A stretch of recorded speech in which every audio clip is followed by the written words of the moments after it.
এটা তো আমি জাল দেবো, ফাইক পশু মারা যাবে, অনেক কিছু মারা যাবে, এটা তো রিজিক আমার নাই। এগুলো তো ফাইক পশুর জায়গা, এটা হলো ফাইক পশুর সম্পদ। এগুলো আমরা খাইছি আলহামদুলিল্লাহ। লিচু রক্ষায় বাগানের জালের ঘেরা টোপ নেই, পশু পাখি তাড়ানোর কঠোর পাহারা। উল্টো বনের পশু পাখিকে নিজের মেহমান করে বাগানের ফল উন্মুক্ত করে দিয়েছেন এক বাগান মালিক। কক্সবাজারের পেকুয়া উপজেলার শিলখালী ইউনিয়নের জারুল বনিয়া এলাকায় এমনই এক বিরল ও মানবিক লিচু বাগান গড়ে তুলেছেন স্থানীয় ব্যবসায়ী আবু তালেব। আবু তালেব একসময় বিদেশে থেকে দেশের অর্থনীতিতে অবদান রাখা একজন রেমিটেন্স যোদ্ধা ছিলেন। প্রবাস জীবন ছেড়ে স্থায়ীভাবে দেশে ফিরে তিনি পাহাড়ের ঢালুতে গড়ে তোলেন বিশাল ফলের বাগান। লিচুর পাশাপাশি তার বাগানে রয়েছে অনেক রকমের সবজি ও ফলজ গাছ।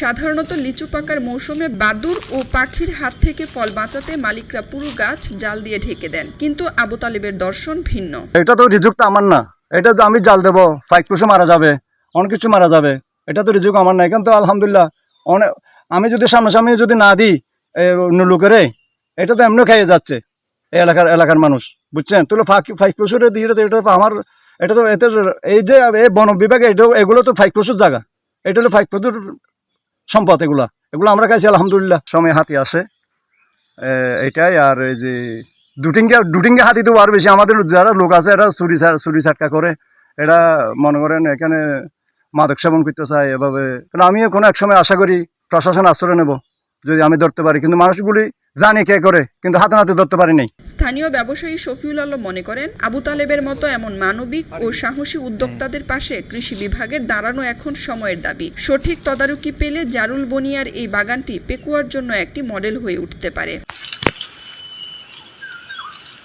খবরের কাগজ, নিখাদ, নির্ভীক, নিরপেক্ষ।